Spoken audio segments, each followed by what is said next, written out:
Now we look at our air gap right there and how far our armature bar travels. You can see there's a big gap there, and I'm already guessing that it's probably too much. Now what I'm going to do is screw in my contact screw towards the tip of my spring here. Hold your contact screw from moving around when you tighten this up. When you go to tighten everything up, just hold it and keep it from moving around. That'll keep you from breaking your wires. Your contact screw should line up with your front spring. See how it hits right in the middle there? And your armature bar nipple and your vise. Everything from the back of this machine to the front should line up. Your screw for your rear deck, your rear spring and your front spring, your contact screw, your front spring, your armature bar nipple, the middle of your tube vise. Imagine a straight line from here all the way around your machine. Everything should line up. Sometimes they put your rear deck at an angle, and what that does is it pushes up on this rear spring right here, which gives you a higher tension.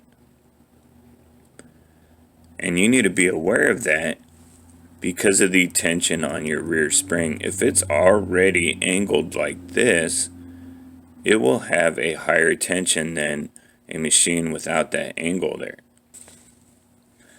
Even though it looks like this is just going straight across, look at this. It's at a bit of an angle. It's not, this is straight across. Look at the rear deck right here. If I put this straight, you see how that's at an angle? So that pushes up on this spring, gives it more tension. At the same time, you can have this angle here, but your armature bar needs to sit flat on these cores without touching the rear core. The armature bar hits flat, and see how it pulls, see how this spring is being pulled down? So you have tension going up. This rear deck can be at an angle this way, so it can be angled this way, but not sideways like this. This way, yes. Sideways, no. So if the frame is bent incorrectly, your armature bar will hit like this or like this. It needs to line up straight so it hits flat on your top core. So when it hits the top core, it hits flat, not at an angle. It's flat on the core. If it's sideways, it'll only hit part of your core, and it will work harder. Your cores, this is right where they pull. This is where all your pull is at. If you have a flat armature bar, it doesn't need to pull really hard. You have a lot of surface area there for it to pull down. If it's at an angle, it throws off the machine. It will pull down, but it's going to be off. And your needle is going to be off. Everything's going to be off. Just make sure it's flat this direction. This direction, at an angle, more tension, it's fine. This direction, if anything's at an angle, it's off. Flat.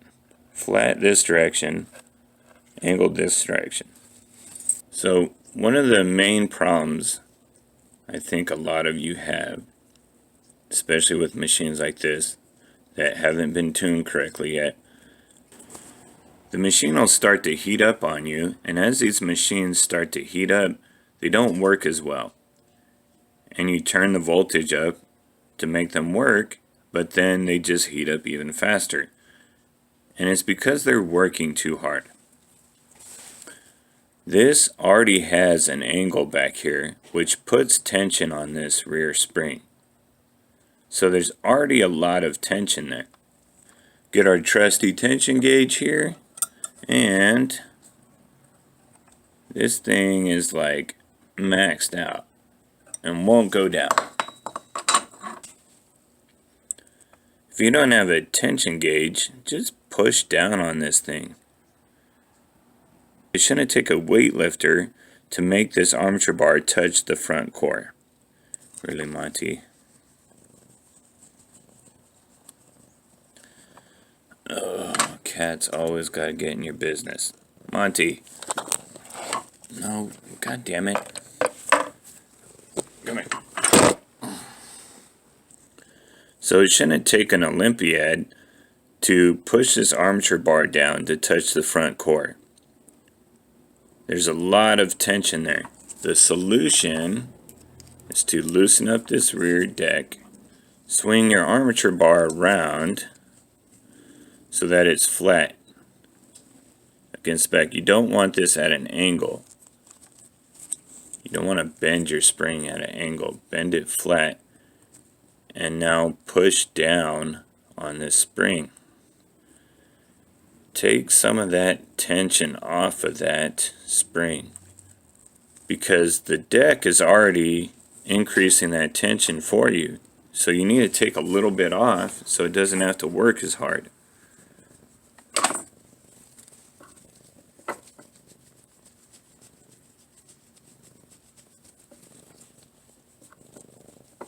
Need attention right now, Monty? Really?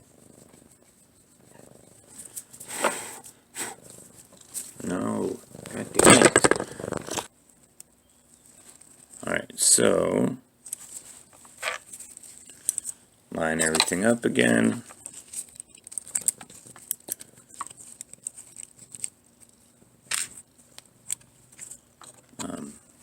Monty's trying to steal the show here, but he can't teach us how to fix anything. He can only teach us how to mess stuff up and be a pain in the butt. Everything's lined up and tightened down. Now let's see. Now let's see where our tension is at. Still really high. I'm not pushing down on the front spring, I'm pushing down on the armature bar, just to take some of this tension out of that spring. Damn, that thing's got a lot of tension on it.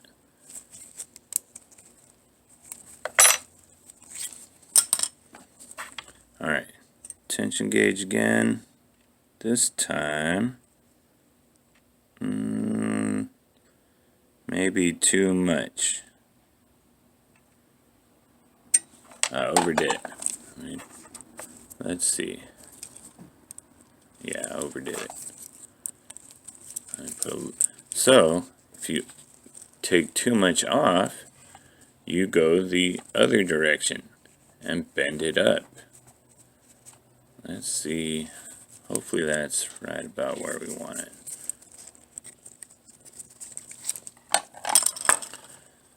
I like my color packers to be around 300, 350 in there. We're closer to 400. So we're around 400 now. Let's give that a shot and see where we're at. We want a screw that'll hold that in place, but one that we can also tighten down. They have these plastic screws just for this. To make sure that this does not move. So these plastic screws will keep this from moving a little bit, but you can see if I really try, I can move this. So those will hold your contact screw, but there's some room for improvement there. If I try to crank this down, I'm just going to strip the head off of this. The solution to that is to use a steel screw, but to give it a little bit of a buffer. You can get a little hard piece of plastic or a little plastic bead and insert it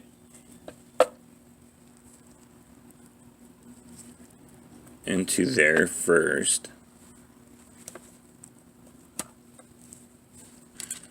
And then you can tighten down your steel screw without messing up the threads on your contact screw.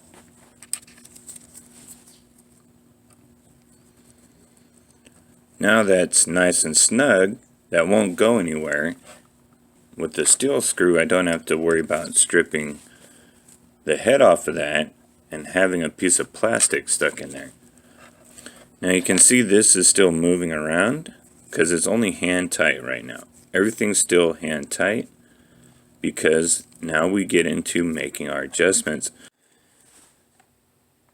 Your machine isn't tuned until everything is correct. Now look at the numbers here.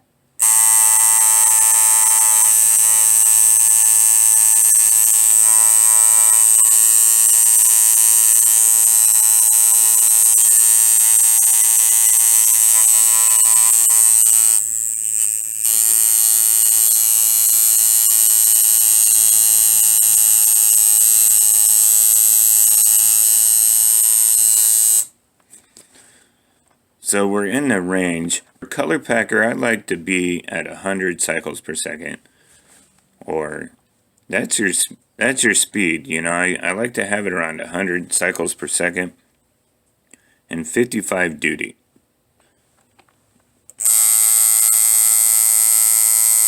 You can even go 90 to 100 cycles per second on a color packer. We're close, but we're not quite there. And here's one of the problems.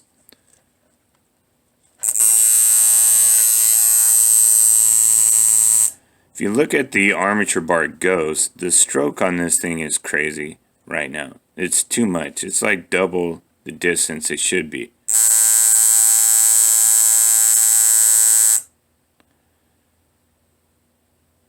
So what I need to do is take out some of that travel here.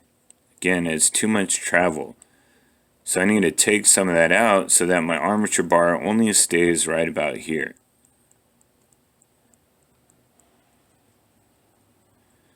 Everything else looks good except for the stroke. There's just too much. So we're getting really close. I just need to adjust it a little bit more.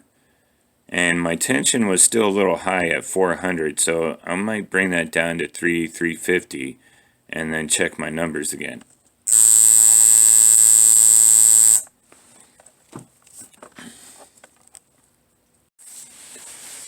This is why you don't tighten everything up at first. You just keep it loose because now's the time where I need to come back and make adjustments.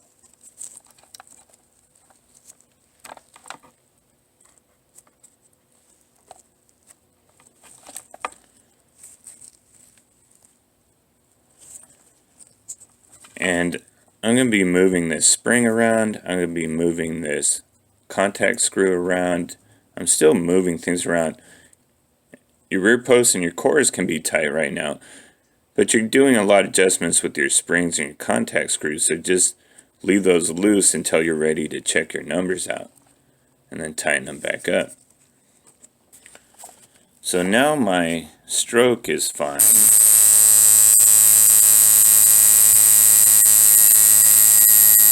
Now I'm even closer. Took out the O-ring here because what the O-ring does is it pushes up on this front spring. And then I was able to move the contact screw down a little bit more, which took out that stroke. It took out a little bit of the travel here. So now we have everything tuned and my numbers are correct. What we're going to do is see how much voltage it takes to get this to work properly. And this way, if I give this machine to somebody, I can tell them this is how this machine works. Turn my voltage down. We're at 3.5 right now. Let's see if the machine will even kick on at 3.5 volts.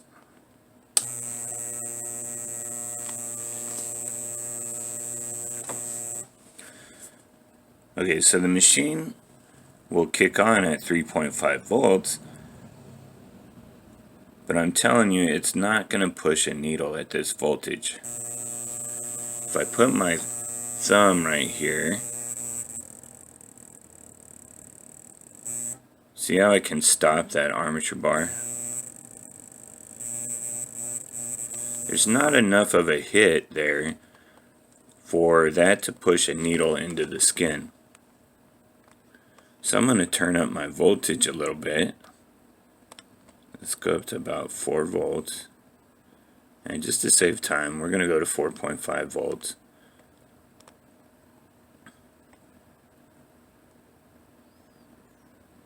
Okay. Now we can hear that it's running a little bit better, but let's see how it hits.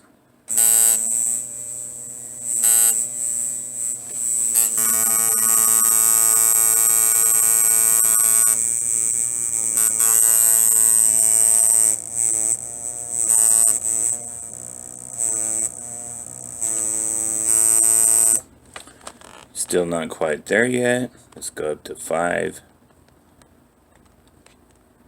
Let's go to 5.5. Well, no, let's try 5 first.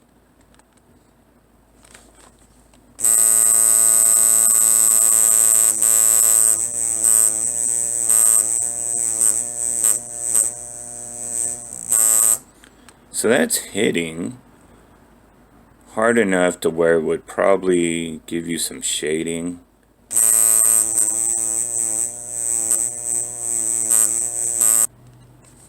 So about 5 volts, we start to get into where the machine's going to work correctly.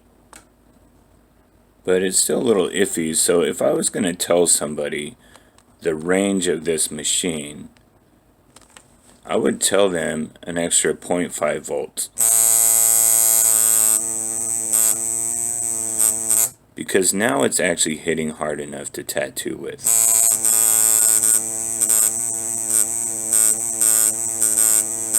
If I turn this down, we're going to go way down. I'm just going to press on my foot pedal, turn the machine on, and listen to the machine and wait for it to kick on. And we're going to see when it actually kicks on and it sounds like it's running good.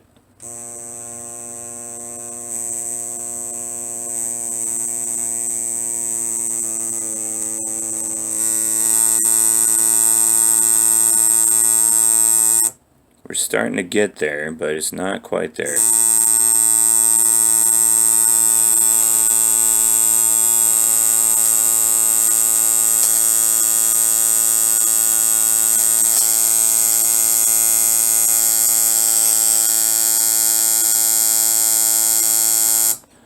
So between 5 and 5.6 volts, it kicked on.